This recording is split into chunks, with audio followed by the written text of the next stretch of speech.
In today's episode, we've got the amazing Imogen and Sally from the Good Mourning podcast. They are the experts when it comes to all things grief. The girls have their own book, podcast, and they're also speaking at Vivid in the next week or two, which Gary and I are actually going to. I think you'll really enjoy this episode. There's tons of good things to get from it, so let's get started. Good morning. How you guys doing? Hey Sally, how are you? Good. How are you guys? Very good. That's a very impressive background you've got there. Do you like it? Awesome. Hi. Hey, How are you? Hey, Sal. we're Hey, trying Neil to up and Gary. our content game. So we have got these media walls for our like social content and our video content, but it just means like every time. So I think we did a podcast yesterday, so I've just kept it there. We have to like lug this massive like 6-foot wall behind. In your kitchen, like if I pull that away, will I see all your washing hanging up and all that?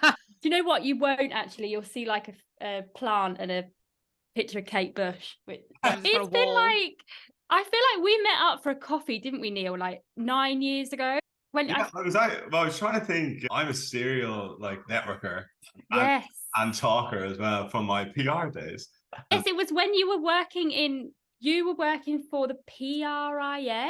Yes, very. Yes, Yeah. and I was an account manager, and I just moved to Oz, and I was in my like PR networking phase. So I feel like that's when we connected many moons ago. Yeah, because I was trying to think, did we have a mutual friend or something like that as well? I can't remember, but Yes, Laura Kelly. yes, that's right. Yeah, Laura, yeah, sweetheart. Yeah. We've done some content with her actually. She's like a meditator and a yoga teacher, and she has this sultry British accent. It's the only way I could probably describe it. Very husky, isn't it? It's like, welcome, this is Laura. Marks and Spencer's. Yeah, brilliant. I was gonna say she's a voice for radio. But she's also gorgeous as well. So she could do all mediums. But we Good. did a whole series with her, and everybody was obsessed with her voice. And we actually had a lot of other brands reach out, going, "Who's that person? Can we work with them?" And everything. Oh, really? Yeah. So she's amazing. Yeah. Amazing. Yeah, Laura is Jack's girlfriend, Jack, who did some photos. for Oh, us. yeah. Nice. Yes, I know Jack. Jack's like a cool dude. Worked for GQ and always looks very trendy. Hello, Jack, if he's listening. And what about you, Imogen? Do I know you? No, nothing about me. I'm a mystery. What about me? I used to work in telly. I know nothing about PR. I think it's amazing what you guys can do in that world. Yeah, I met Sal after our mums died, and we became fast besties. And I live in the Blue Mountains. Now I am from Sydney originally. I grew up on the Northern Beaches. Then I moved to the UK for a couple of years where I met my partner. I've got a 3-year-old daughter, 4-year-old daughter. Oops. Yeah, that's about me in a nutshell. And well, Neil and Gary. Yeah. Wait, which one? Neil in the black, Gary in the grey? That's the one I get. Yeah. Okay, cool. So you've got an Irish man, a Scottish man, an English lady, and a Sydney lady. That's it. That's Yeah. it. Where in Scotland are you from, Gary? Glasgow. Oh, okay. I've never been to Glasgow, but I've heard it's amazing, like really cool city. Yeah, well, depends what you're into. Have you heard of the Glasgow smile? Yeah. Yeah. And are you both Bondi based? Do you both? No, I'm in Alexandria, Oh, okay. in the west. And I'm only Bondi for the short future. And how long have you guys been doing your pod? 2 years. 2 years of September. Is it 2 years? So we had a bit of a break, just gone. Neil was fixing up Nimbus. I was getting married, so we had about a 4-month hiatus and just getting back. Congrats. Yeah, thanks. Congrats. Yeah. You guys actually are our first episode of the phase 2 of season 2, essentially. So congrats to you as well. Love it. Exciting. Congrats all round. Yeah, lots of congrats. And No pressure. No pressure. no pressure. But you guys, you mentioned there that you met after your mums passed away. How did that happen? Just by chance, or was there like a community group or? Bit of both really. So there's this online support group community called Motherless Daughters Australia, and I just happened to find them. And it was the same for there's a book called Motherless Daughters by Hope Edelman, who's an American author, and we both just typed it into Google and came across this private Facebook group. And so we both joined, and somebody in the group organized a meetup in Sydney, and we both went. It was only 10 of us, right? I think 10 in. And we both got there and we're kind of like, this is not our vibe. Like, just the women there, like, just were like, not sure, but we vibed each other, and we didn't get to chat much, but we noticed that when we were sharing our stories, we were both in our early 30s.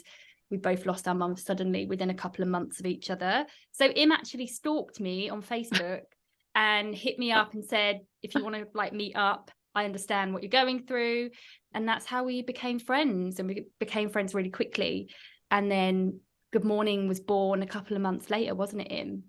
It was, and I did stalk you on Facebook and plucked up the courage to reach out to you. But yeah, like Sal said, we both felt like it wasn't really our vibe. We nearly didn't go at the 11th hour. Like, we nearly backed out and went, we've got friends and family that are supporting us. Do we really need to be here? But we both felt a real pull to go. And I think, without sounding too woo-woo, it was probably the universe needing us to meet, which was amazing. So yeah, the rest is history. Because I think there's a lot of stigma around needing support or feeling lonely or isolated and wanting to connect with new people.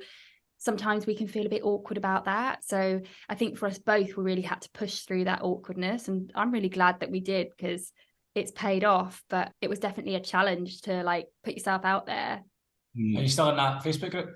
Yeah, we are. Yeah. We're not active participants because we've got our own now. But yeah, we are still members. Yeah, nice. That's good. Yeah, because when my wife had our son, they have a group for the mums as well, like out of hospital, and that's probably one of the most amazing things to get for her, particularly. And she, like, when you were describing it, it was a similar vibe. She went there, wasn't vibing with most of the mums, but there has been one or two really long-lasting relationships. And when times are hard and, you know, I'm pissing her off, or, you know, she's, you know, having a tough time, it's been such an amazing network for her to be able to tap into as well, like, you know. And I mean, what was it like for you guys? Like, how did the podcast start? Like, you said it was relatively soon after you guys met. Like, did you just meet up for coffee, started spitballing, or what was the thing that said, maybe we should do a podcast about this? It was, sorry, go in. Oh, I was just going to say, we met up for a wine to start with, and we just were so connected. Like, we just couldn't stop talking to each other. We spoke for hours about death and grief, like, so exciting, great chat. But for the first time, we felt really seen. I'm like, oh my God, this chick gets it. It's like a mirror's being held up. She's just saying everything that's been swirling around in my head for months. You know, it was just really refreshing to connect with someone who truly understood what I was going through, because we both felt that there was quite a lack of relatable resources for people our age going through grief. A lot of the resources out there didn't really speak to us, and a lot of the information is quite outdated. And so it was just really refreshing speaking to someone who got it. And we would chat for hours, and we really noticed how lonely we'd felt prior to meeting each other.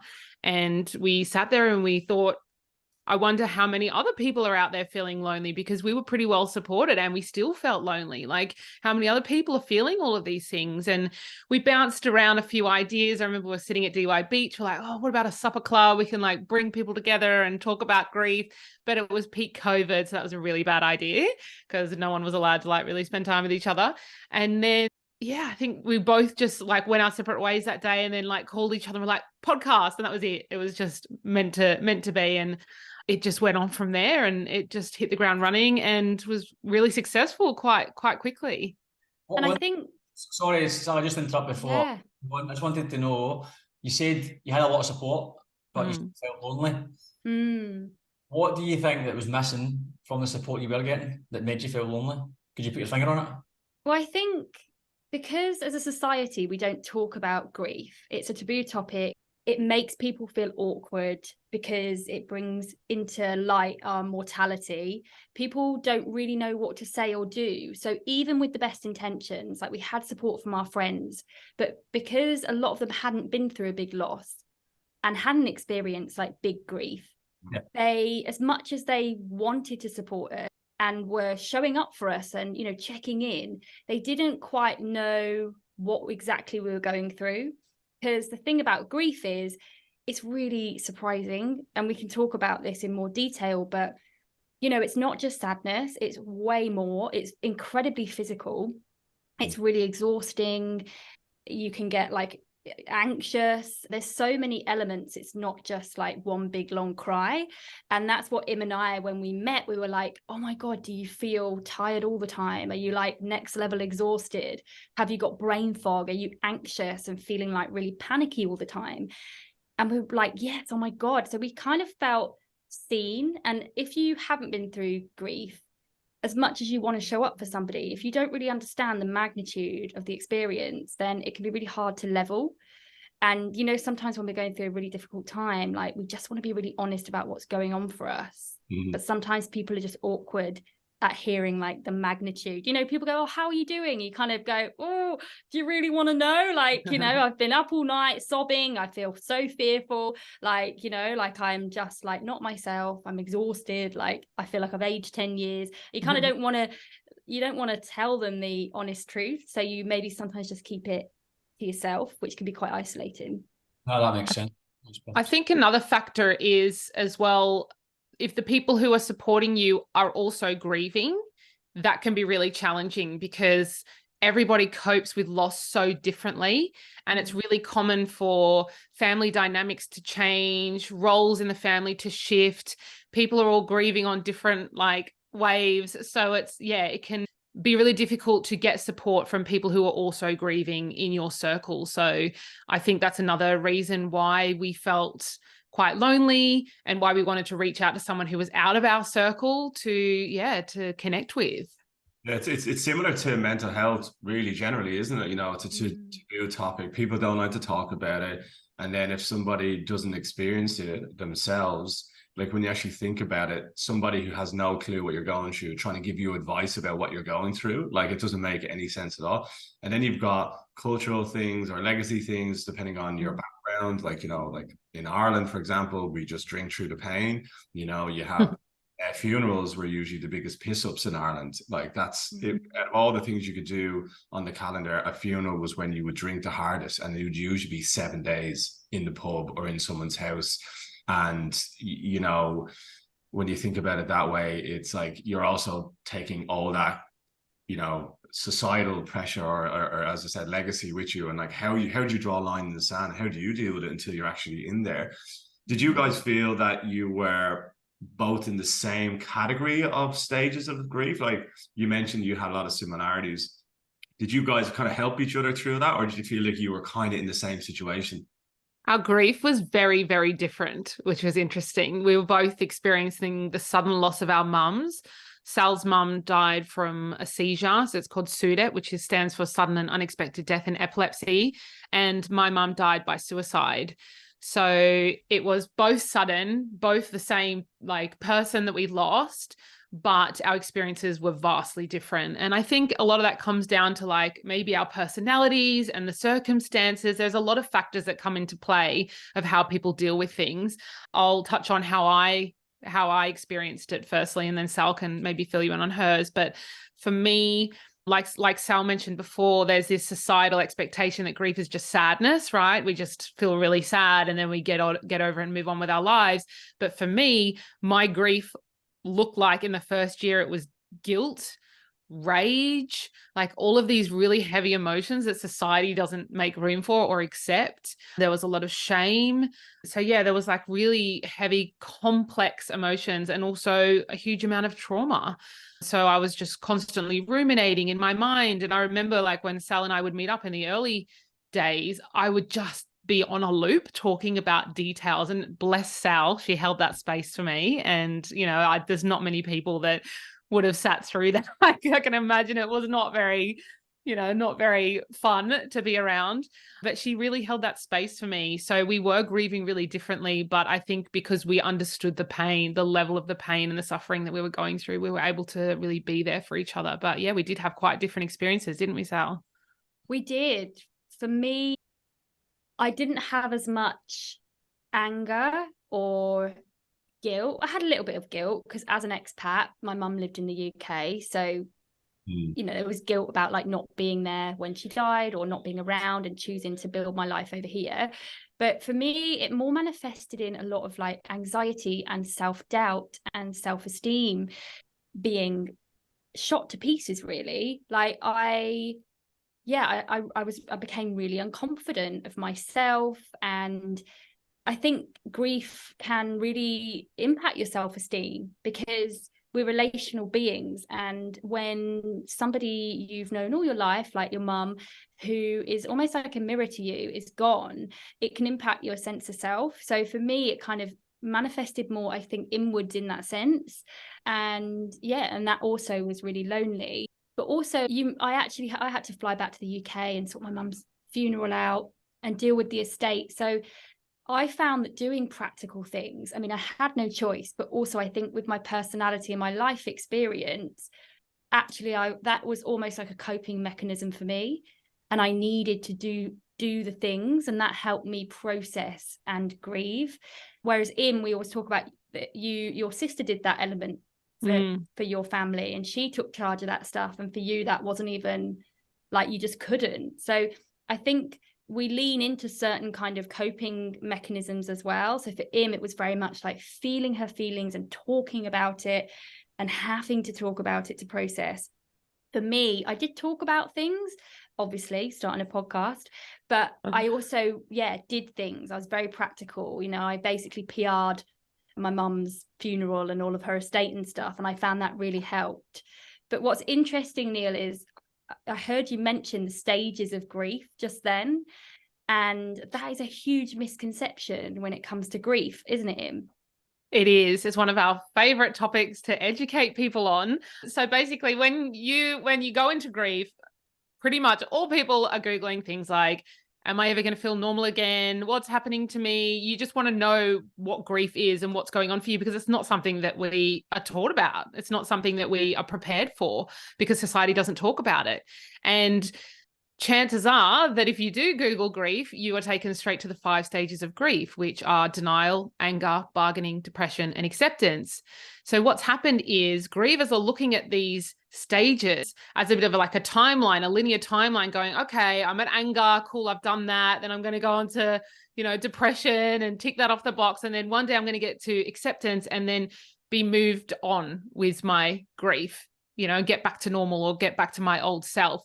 But unfortunately, it's not that simple. Grief is very complex. And what's really interesting is the woman who created that grief model, her name is Elizabeth Kubler-Ross. She's a Swiss-American psychiatrist, and she wrote those stages in her book on death and dying in 1969.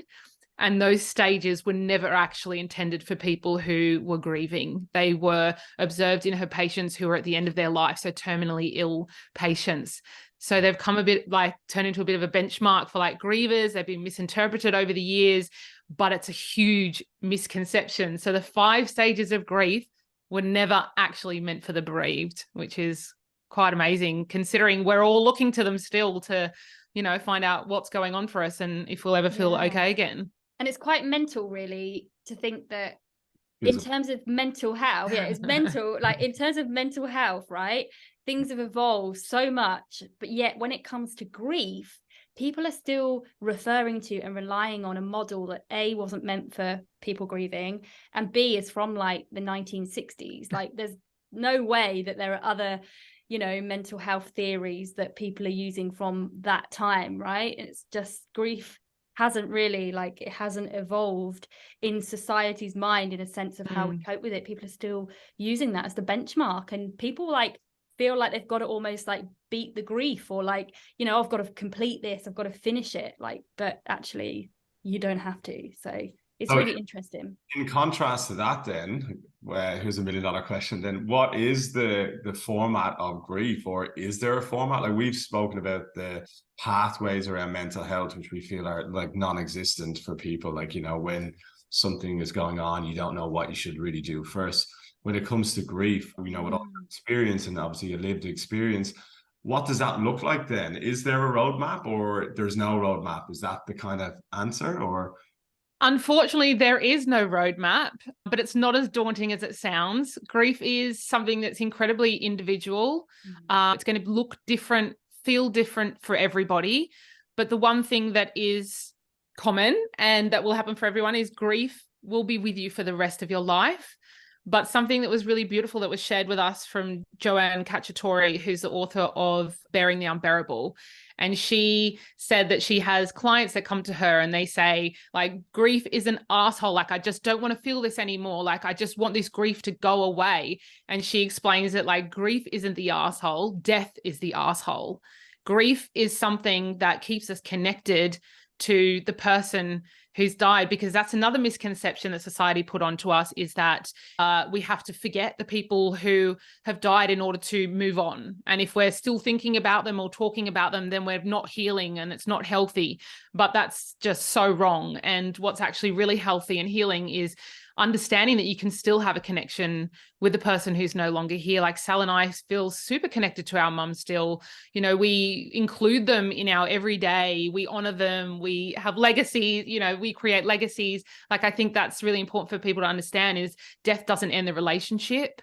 And once we found that out, that was really comforting for us. But yeah, so eventually over time, your grief will not feel as painful.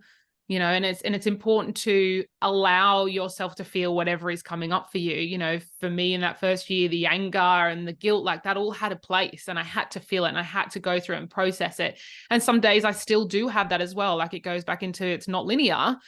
Grief will change over time, and your relationship with it will change over time. But it's important not to judge yourself as well. However you're grieving, it looks different on everybody. Yeah, and I think to add to that, there's no roadmap, there's no framework for grief, but there are lots of things that you can do to help yourself along the journey. A big one is connecting with other people. Maybe it's people who are grieving, whether that's through like online communities, support groups, people that you know, but having connection is so, so important to feel less alone. Therapy has helped us both massively, talk therapy, and also we both do a lot of things in terms of the mind-body connection, so breath work, energy healing. I've been getting into ice baths recently, things that kind of help us in terms of the body as well. Journaling is really helpful with grief. It's a really good way to process the emotions and process the thoughts and what's going on for you. And if you're grieving somebody that you love, it's a good way to communicate with them and you know, talk to them, process the things that maybe were left unsaid. So there's loads of things that you can do to help yourself. And like Im said, it's different for everyone, but you can find what works as you kind of take your map. Sorry, my dog's barking. All right.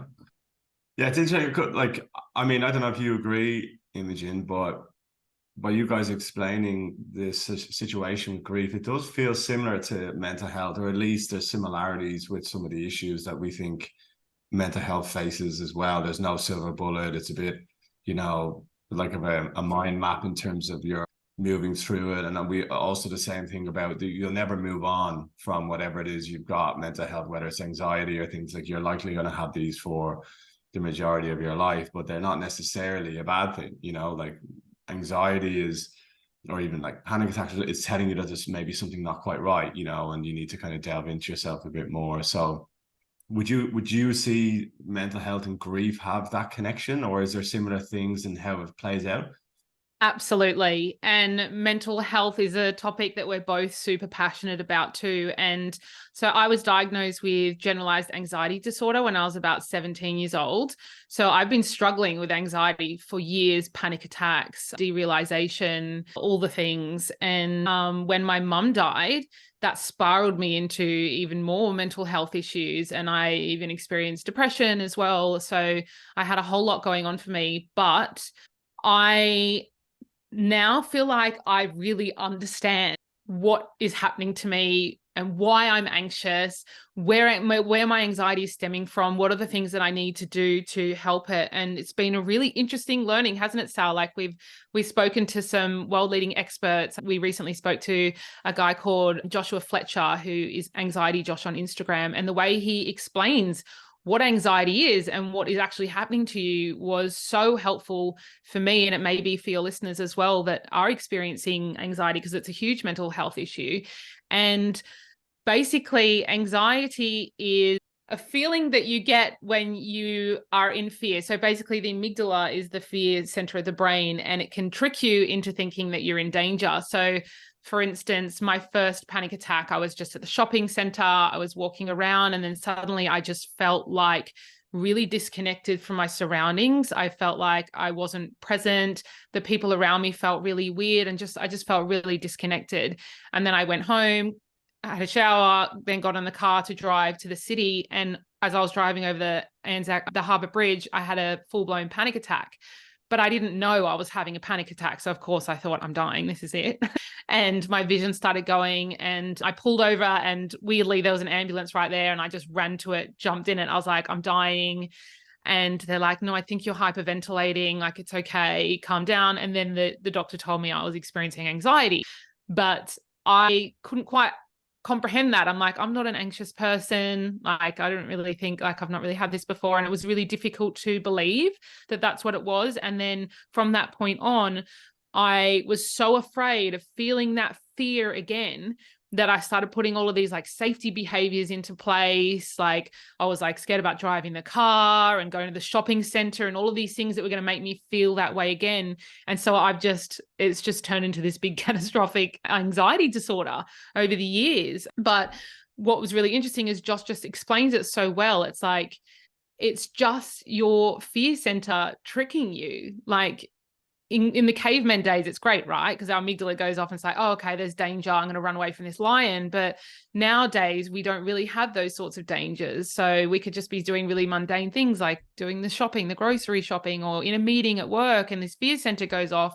and you feel really afraid and out of your body, but you don't know what's happening to you. So you freak out, and then it can really change your life. So mental health is something I have struggled with for a long time, but I think understanding physically what's happening to your body in that, and knowing that it's actually not dangerous, has been super helpful for me. So I feel like I've just ranted on about my anxiety disorder now, but yeah, I just found the information really helpful. That was good. A lot of what you said has come up in previous episodes as well, the saber-tooth tiger analogy, and also bridges, which I've had panic attacks on bridges as well. So we have that in common. Yes. Brooklyn Bridge was my one in New York, going back about 6 or 7 years ago. And yeah, I had to get off the bridge as quickly as possible. Yeah. And did that ever morph into like a bit of driving anxiety for you? Did you ever feel weird when you were driving? My mum had that. My mum used to pull over the car sometimes when we were younger, and I couldn't understand. She was like, I just have my thing, that was what it was like labeled as. And then having it all until I was in my like late 30s, and an incident in my corporate life triggered it, like a kind of a bullying episode. And then it just kind of spiraled, and then it became like meetings. If I was in a meeting with a lot of people, and then it came presentations, and then it was bridges. But then, like what you're saying, unfortunately, if you actually avoid doing those, it actually has a counter effect. You have to kind of lean into it a bit more rather than try and shield yourself, because it doesn't do you any good. But it's not to say my thing now is bridges have become okay a little. Like sometimes when I'm driving over, like Black Bridge or something like that, you'll get a little, and then it's like, as you were saying, when you go exploring your own journey a bit more, initially the awareness becomes overwhelming, which I found has gone back like years for me. And you're like, oh fuck, there's like more stuff I'm worried about now. But then the more you go down that path, the more then you have choice and control. So you can recognize that, your amygdala is kind of playing a trick in you. And you can actually do things in the moment to get you through that phase. So that's been the kind of like the better end of where I'm at personally, let's say, with that kind of stuff, where I know everything's okay. This is just what's going on. You can do some breath work, or there's some really great things we've spoken on other episodes, like very tangible things you can do in the moment that can help you, breathe in for 5 seconds, hold for 5 seconds, exhale for 5 seconds. Do that times, it usually can get you out of a really sticky situation. Yeah. And just to go back onto your point about grief and mental health. So this is Peggy. Hi, Peggy. She's been barking, so I've had to bring her in. Hi, Pegs. But grief and mental health are so intertwined. And especially like grief can really mirror the symptoms of depression, especially in early days. And something we hear from a lot of our community is like, I feel like I'm depressed, but grief can feel very much like depression. And for me, I got really anxious and depressed like my 3rd year of my loss. So it can kind of come in different waves for people. Anxiety and grief in particular, because something has happened, like a sudden loss, and you're thinking a lot of fearful thoughts around that, especially if you know the fragility of life and you've experienced trauma, or something that's very real and scary for you now, because you know that it can happen, then that's going to impact you physically as well, because anxiety is something that can be felt in the body. So that's why a lot of people experience anxiety when they're grieving as well, because if your reality's changed and things don't feel safe anymore, and things feel scary, or you just feel unstable in your safety and your view of the world, then fearful thoughts can then bring on the feelings of anxiety too. And so the two can be quite interlinked. But when it comes to grief and mental health, they're just so intertwined. Like, it's just, and that's why we do what we do, because it's like so important to talk about grief in the context of mental health, because they are so interlinked. But grief is good, right? Like, it's a good thing, really. Yeah, I mean, you grieve because you love, right? Yeah. Like, so it's a process you've got to go through. But like Im said earlier, over time it gets easier. It's, yes, we grieve forever, but it not in a scary way. It's just integrates and becomes part of you. But that's just intense. The same with mental health. I had a psychologist who told me, like, you're always going to have this. And I remember the first time hearing that, I was like, fuck, I'm never going to get rid of this thing. Depression, anxiety, and panic attacks. But when you get more educated about it, it can actually be, it's not, well, it can be a good thing, but you learn how to control it, or to live with it, and to take the positive out of it. So yeah, if anyone thinks they'll ever be over this, you probably won't, but that's also not necessarily a bad thing. Do you see Exactly. you've come across a lot of people, or even some people, who have struggled to grieve? What was that? Sorry. Oh my God, your accent's amazing. Sorry. That's all right. It's the story of my life. Have you met a lot of people through your listeners, or people you've come across through your journey, who struggle to grieve? Definitely. We definitely have. I think a lot of people try to suppress it and not face it, and can be quite afraid to go there because they don't know what that's going to look like. They think they're never going to stop crying for the rest of their life if they, let those emotions in. I think it's really common. Like, it's really common for people to try to avoid it, suppress it, beat it. But like we've talked about, grief isn't going anywhere. It's a very patient thing. It will wait, and it will get you off guard. It will catch you, when you're at the supermarket or dropping your kid off at school. And then all of a sudden you'll have what we call a grief bomb, which we've kind of changed the terminology of like the waves of grief, because it just sounds a bit too, a bit too gentle, but it's actually like it explodes and you can't hold it in. And so, yeah, that will eventually happen if you do try to avoid grief. But I think it is really common. Neil, you were pointing then at yourself, like, are you a grief avoider? Not intentionally, no, but like, look, I'm probably the closest person I've lost was my granddad back in Ireland, and he was like the first of my close relatives, and we lived in the same estate. He was into football, like football's in our family. Like, I used to cut his hair. I used to spend weekends going to watch football games with him, my granny, and my dad, when all my mates are out, getting in trouble and stuff like that. So I had a very special relationship with him and my granny, both equally. But he died when I was in America on a J1 visa in 2005. And I'll never forget when my dad picked me up from the airport after the whole summer. And as I got in the car, my dad told me the news. And I was devastated because he passed away almost while I was in transit coming back to Ireland. So I had that guilt that you mentioned earlier on about, like, God, if I had to come back a day earlier, I could have seen him one more time. He went out by heart attack, which was a nice way to go. But when I went to the funeral, and I was one of my granny and grandad have like 30 odd grandchildren. And, I dare say I was a favorite. But I was definitely like spent the most time with them, and I couldn't grieve. And when I was in the church, I wanted to cry, couldn't cry for weeks. And, I think that's linked to my own personal story of I have a high likability factor, and I'd always try to push things aside, and that was my coping mechanism. And then it played out when you're actually trying to grieve, because I'd suppressed my emotions for so long that when you try and actually turn them on, you can't, because you've been training yourself to not be able to do it. And then it was like months later, I was just out one time, and I think someone just said some throwaway comment, like, I can't even remember what it was, but it was insignificant really, but it just hit me with a grief bomb. And I just went into floods of tears. And I had to, I think I was at a bar or something. I had to go sit on the curb, and I was just crying for hours, and it all came out. So yeah, like, it has been a struggle for me to do that. And I realize now that that's not a good thing either. You know, you need to experience those emotions there. We have them for a reason. And I'm trying to kind of unlearn myself to be able to be ready for when that is kind of needed. But yeah, like, I think when you suppress it, it has such a negative thing, because you carry that around with you physically, mentally, emotionally, all your life, you know? So yeah, do you have any tips on someone like me who maybe struggles to grieve? Definitely.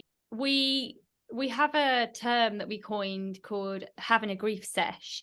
So sometimes when you know that, you know, you feel something's bubbling under the surface, but it might be hard to, like, the emotions might not be readily forthcoming, right? Have a sesh, have a grief sesh. Get definitely not your usual Sunday sesh, but definitely probably more productive. So get the sentimental items out, get the photos, the cards, the things that remind you of them. Maybe it's like, Hang on, sorry, we're getting a. So there's a smoke alarm. It's a grief bomb. yeah. I thought you were like, hang on a minute, we've got some sentimental items over here. Yeah. Let me just grab them. Let's have one now. Like a live one. The funeral songs. But yeah, putting like the music on that reminds you of them, like just almost sitting in the grief and the emotions and letting it arise. It like evoking it, drawing it out, right? Sometimes, like, I've had grief sessions where I've been like, I feel irritable, I'm snapping at my husband, I know there's stuff going on underneath, it's like emotions that need to come out, and I've just sat there and like willed it out basically. And in the early days, sometimes they just happen and you're like, oh my god, okay, I need to have, like, you know, the emotions come out, and you just need to kind of process. But sometimes when it's difficult, it's good to like actively draw it out. That's what I was going to ask, in terms of when you were initially dealing with the grief and going through things that initially happened, how did it affect other relationships in your life? You mentioned you, like, maybe snapped at your husband or whatever, but did you find yourself maybe other relationships in your life, your friends, family, even work, being impacted? For me, everything. Yeah. Not a lot of my relationships were impacted negatively, fortunately. But I think sometimes you do change what you need from a relationship in terms of friendships can change. So I think I invited some different friends into my life, like and what I needed changed. So you kind of maybe outgrow people, you might shift in terms of your priorities. But definitely with my husband, like, I had to remember that he didn't get it, because I would get sometimes quite frustrated. And I remember, like, when my mum died and he flew to the UK for the funeral, and he was like, I'm really struggling. And I was like, you're fucking struggling. And then I was like, hang on a minute, he's got, you know, his feelings are valid, he is allowed to be struggling. But, you know, I was kind of like, what?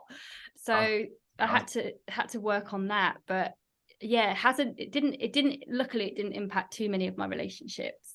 Well, that's good. I was just curious because I can't, I've been pretty fortunate. I haven't lost anyone. I've lost some grandparents, but they were at a time I'd accepted, the late 80s sort of thing. So I'd accepted it. But it's just interesting to hear how it would, inevitably it's going to happen at some point with my parents, etc. So it's just interesting to hear how. That was mad though. When I left to come to Australia, my granny survived 7 years, but when I went to leave to go to Australia, I stopped off in her house before I went to the airport and to say goodbye. And we both knew, like, this is probably it. Like, and I did cry in that moment, and I was just hugged and embraced, and I was kind of at rest then, kind of, you know, I was kind of like, you know, that's okay now. And then she died that year. Believe it or not. Yeah. How old were you, Neil, when your granddad died? I was 21, just about turning 21. Yeah. When did your mental health stuff kick in? Oh, fuck you. I feel like this is like a loaded question there. Yeah. Oh, look, I knew about my depression when I was young. I was like 13. Like my mum's alcoholic, and I've seen some stuff at a very young age, and like that's where I started suppressing all my stuff, and I was feeling dark for was for a reason, but the anxiety only came, probably post that age, and panic attacks more. Like, fast forward another 10 years after that. Where signs definitely that now that I look back over the years, and I started around that age, actually, geez, now that I think about it, I started to do recreational drugs. Ecstasy was my poison of choice. And then there was about 2 years where I did that quite heavily, while still functioning and playing soccer at a high level. Yeah. Yeah. And then I left to go to Australia when I was 26. Because just as you were explaining how you dealt with things and how you normally suppress your emotions, and something that we have learned as well is when people do experience like panic attacks and anxiety disorders and things like that, a lot of the time it can be like unresolved traumas. Because something that was really interesting learning, I don't know if you've heard of The Body Keeps the Score. You heard of that book? It's by Bessel van der Kolk, and it talks all about how when we experience trauma as a child, that trauma stays stored in the cells of our body. And unless we're doing things to resolve those traumas, release them, work through them, which we don't often do because we don't really necessarily always identify that they are traumas, especially if we're young when we experience these things, we carry them with us into our adulthood. And then when all of these other life stresses and things start coming on, it just starts compounding. And it sounds a lot to me like your anxiety disorder has been triggered by these unresolved traumas that you've perhaps been not processing and carrying around. Because I know for me, it was very similar, like a lot of childhood things that were happening. And then I did a lot of recreational drugs. As a result, I kind of went off the rails a bit. And then that triggered my anxiety disorder. And it was like, now I'm getting to the point where I realized that I never actually processed any of those things. And my body, my nervous system was just shot to shit. And I was just trying to like cope. But yeah, I thought that might be a bit. Yeah, no, I think that's very true. And then when I had that like bullying incident, I was in my mid 30s, and then that triggered previous bullying when I was a like 8-year-old child. But 30 years later, like they almost like bit me in the ass, and then it was really to unravel. And then I had to go further down the exploration route to come out kind of the other end. But those things only came, like the panic attacks only came after that. So that's one thing to say to people who are listening, not to scare people, but like if you don't resolve your trauma, it can literally, like I might have never had that bullying incident work, and it might have never flared up, and the panic attacks might not have come, but the scenario can happen to you at any point in your life, which can trigger something that you haven't resolved. So yeah, you really do need to tackle it, because it can literally bite you in the ass anytime, Totally. And I think grief also can, when a death is traumatic, and grief, when you are experiencing grief, sometimes it makes you peel back the layers. It definitely has for me, and I know it has for Im, and you kind of start looking at other things that are underneath the surface. And talking of panic attacks, Anxiety Josh, who Im mentioned earlier, has a really good analogy that he shared with us, and that is, some people, you have a stress jug, right? And depending on your genetics and your parents, some people might have a really big stress jug, and it means that they can withhold more stress in their lives. Some people might have a smaller one, like Im and I say that ours is a thimble, and that's fine. But stresses and things that happen in your life, right? It fills the jug up, and grief is a really big part of that. Grief might take up quite a bit of the jug. And if you don't empty the jug, if you're not doing the things to empty the jug, and it might not ever be completely empty, but if you're not emptying it, then what can happen is it fills up, and then one thing can just make it overflow. So like in your instance, that maybe it was the bullying at work. For some people, it might be grief, it might be anything. But for Josh, it was like just a really random thing. And then he had a panic attack, and then, things can really spiral. And I thought that was a really helpful analogy to think about stresses and traumas and how we kind of store things that can really impact then things like anxiety. And grief is a massive part of the old stress jug. Yeah, we've heard of the window of tolerance, which is probably the same thing. Everyone has a window of tolerance, and if your window of tolerance is wide, then you mentioned ice baths, which is great for mental health, because it actually trains your nervous system to cope with fight or flight mode, your parasympathetic and sympathetic. So the more you do that, the more you train your brain and your body and your nervous system, you can cope with the incidents. Because I think you were saying earlier on, nowadays it can just be an email that can trigger you. Not Yeah. now that's how mental it is. And it was only really I want to ask questions about the body response and where it's stored, because only when I was on that ABC documentary last year, Space 22, that I learned the somatic element of all this, which is the bodily function. So we think it's, well, often it can come through your amygdala, your brain, your prefrontal cortex going on about something. But if you actually bring your body into the equation, you can actually resolve what's going on with you kind of mentally. And when it comes to grief, like, do we hold grief physically in certain areas? Does it vary per person? Like, have you guys got any experience about how you can release some of that from a somatic response? Totally. It's different for everyone, isn't it, Im? It can store, like, people can feel it in different places. Like, you know, for me, I feel it very much in my throat, my chest. That's kind of where it kind of presents itself. Im is more kind of stomach and, you know, solar plexus. But what's really helped Im and I is learning about the mind-body connection and doing things like breath work to release stress, to release trauma.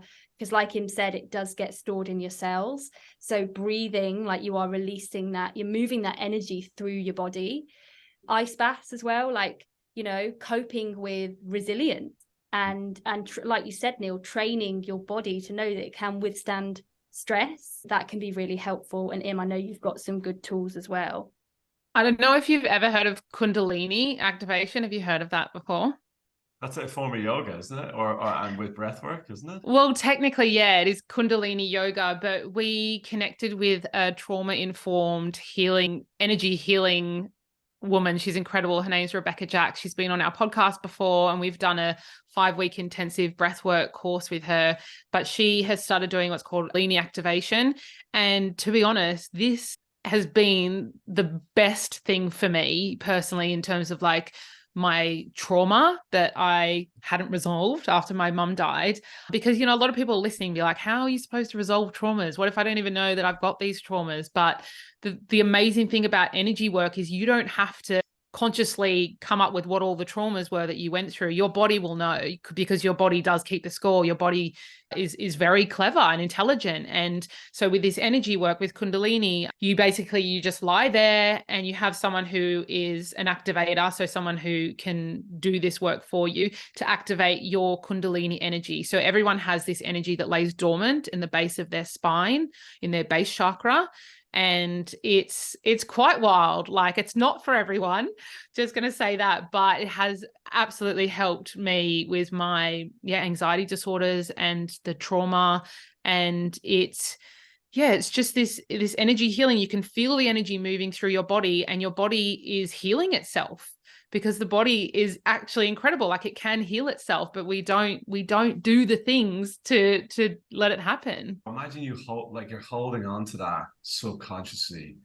Yeah. Like, all life, wherever that may be. It might be multiple things. Like, that can't be good for you, you know, if you're not releasing it. Like, things in your back, your shoulder, grief, like, that just can't be good. But even in the simplest possible format, a lot of people just clench in their sleep, just like that. Yeah. Fine, like, not just sleeping, your jaw clenched.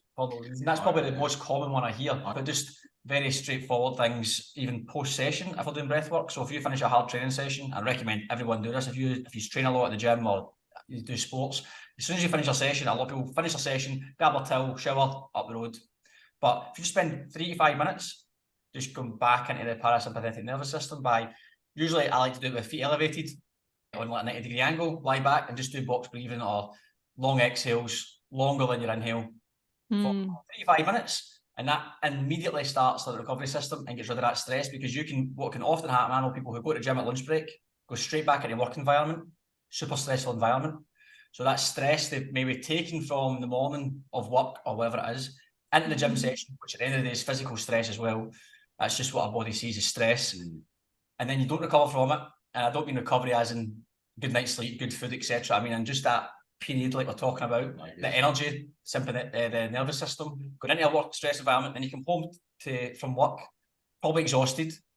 Then you're going to your bed, maybe you've got those underlying things we're talking about. You're trying to get a good night's sleep. You're cleansing your jaw, you're wound up, you wake up tired, less recovered, and it's just this constant snowball effect of all this stuff on and never just taking a moment. And that's such a simple thing. That's 3 to 5 minutes post session. Nah, I'll just go. It's like that reminds me of Sally then when your husband going, you're gonna clean up the dishes all day. Yeah, that's so interesting though. Thank you for sharing that, because like I think we do just go from one thing to the next, don't we? Like loads of us are like busy, rush from the gym to work, rush home. You know what I mean? Like we don't reset. So I'll relax tonight. I'm gonna do that. I'm going to go home tonight and relax tonight. And it's like, that's 14 hours of not relaxing. And then just to get maybe an hour of Netflix, that's your relax. And it's like, that's not relaxed, man. That's... And it's good to think about the nervous systems too, because a lot of people may not realize that there's the sympathetic nervous system and the parasympathetic nervous system. And like, I've only recently realized I function in the sympathetic nervous system. Like that's where I live most of the time, which is your fight or flight, right? And then the parasympathetic nervous system is your rest and digest. And we don't do things to, like, especially if we're just so used to functioning in the sympathetic nervous system so much, it's hard to switch over. And so you've got to actively do those things. So I think like after a workout where you are, you know, quite high energy, is like doing things to ground you again back into, that calmer rest and digest state. I think it's so helpful. I would recommend for if you're listening, there's a book called Why Zebras Don't Get Ulcers. Have you ever heard of it?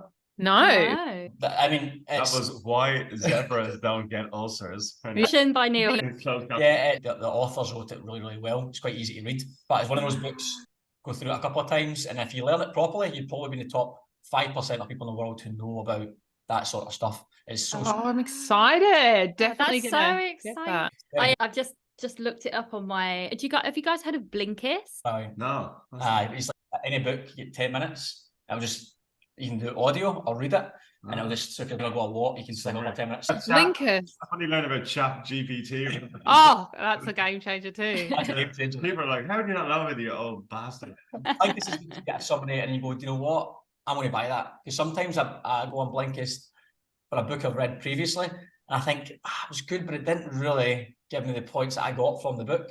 But then sometimes I've read a book and I thought I could have wrote that in the back of an ant's arse. That was like nothing. Yeah, it's perfect for that. That balance is good. Definitely recommend it. Yeah. And speaking of tips, like, so would you guys have any, let's say somebody is, let's say, grieving now, or people think they're going to grieve in the future? No one has a crystal ball, but I mean, do you have like a top 3 tips? Or I mean, is there things that you've already mentioned some, obviously the connectivity between you guys, how you met obviously helped you a lot. Would you recommend anything as a go-to to someone who maybe is facing this right now? The best advice that we were given was, especially if you're in the early months after loss, is to go micro. Like if you are grieving, just strip all of your expectations back that you've put on yourself, all that other people have put on you as well, and just take things minute by minute. It can be really difficult to look into the future when you're grieving without your person. It's really hard to imagine how you'll ever feel okay again. So you can feel really hopeless and kind of just stuck in a really dark hole. That's the best kind of analogy I can give of the feeling of the early months of grief. So yeah, strip everything right back and find yourself a grief buddy would be another one of my top tips. Meeting Sal changed everything for me. It really helped with those feelings of loneliness and isolation and just connecting with someone who understands. And yeah, there's amazing communities online. Come and find our community. You know, there's lots of people you can connect with on there. But yeah, they're my couple of tips. Sal, what's yours? I think just understanding that everyone grieves differently. So if you are grieving, don't judge yourself. If you know somebody in your family or friendship circle who seems to be grieving differently to you, there's no right or wrong way. So remove that judgment from yourself and remove any pressure to be grieving at a certain pace or a certain time frame. Like just surrender and go with the flow and just know that it will get better and it will get easier over time. And like Im said, like find a grief buddy. There's loads of amazing grief accounts online. There's ours. There's loads, especially on Instagram, that can be really helpful for like a sense of feeling community, but also like loads of helpful tips and resources as well.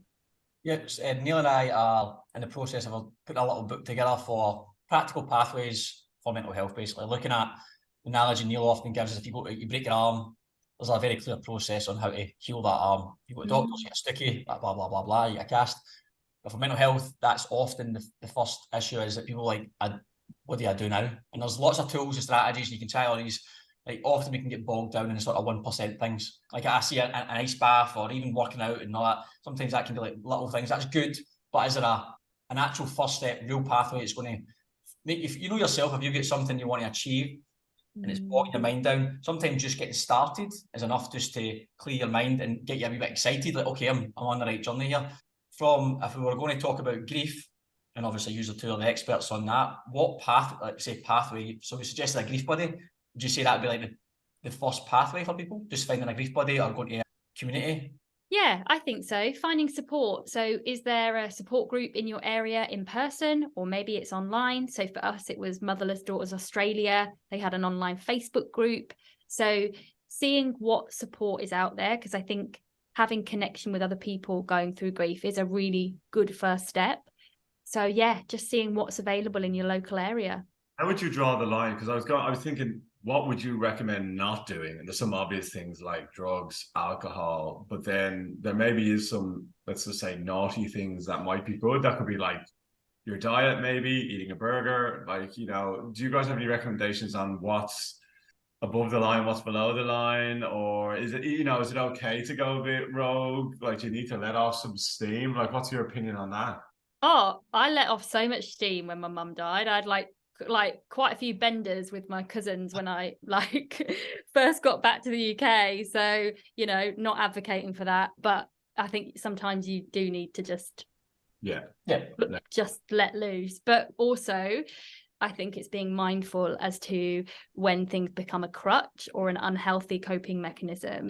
But I think like it's doing things that make you feel good as well, right, Im? Especially when you're feeling really crap and you know, grief. It's making time for your self-care. And if self-care looks like a burger or two, then I think that's absolutely fine. I think a lot of people can use alcohol as a bit of a crutch as well when they're grieving. But what people need to know is alcohol also acts as a suppressant. So if you're already feeling really low and then you're drinking to try and feel better, it's just going to keep dragging you down. And I'm sure you've touched on this on your podcast already, but addiction issues, like a lot of people who do have addiction issues have unresolved traumas. So yeah, I would also look to finding a great trauma therapist. There's EMDR as well, or kinesiology, like we talked about. So talk therapy is amazing, but yeah, you need to understand the mind-body connection and find out some things that you can do for the traumas that are stored in your body as well. I think that is a really helpful and important thing to do. Addiction is something we have spoken about it, but we haven't delved into it specifically as an episode, which we probably should, because it can have many different formats. And I have a very addictive personality, and it can be positive things. You can be addicted to cycling, for example, and that's if you get really and you get all the gear, no idea, and then, you know, 9 months later someone goes, "Where's the bike?" Fucking out in the shed. You know, and for me, food is a big thing. Like I train a lot, play a lot, but like I think food, like I said it to someone the other day, I was like, actually really scary. They were like, "When are you your happiest?" And I said, "When I've got like a plate of food and like watching a show, like my favorite show." And I was like, "Oh, that's pretty common, wasn't it?" But you know that feeling you get when you've got food, you're like, yes. And work as well. Work is another really common addiction too, that people might not see as an addiction, like all these things that we throw ourselves into. But yeah, a lot of it's just we're running from feeling what we're feeling because it's too scary. Yeah, that's very true. It does provide that sense of relief, because in that moment when I'm eating, all I'm thinking about is the niceness of this food. Anything else, like, well, I actually think a lot of gaming is obviously huge now, especially younger generation. I think a lot of teenagers, that's their coping mechanism. Have you heard anything? Teenagers, Sal's husband and my partner are bloody addicted to gaming. They're in their like. My husband's 46 and he's gaming now. There's a new game that's been released today called Diablo something or other.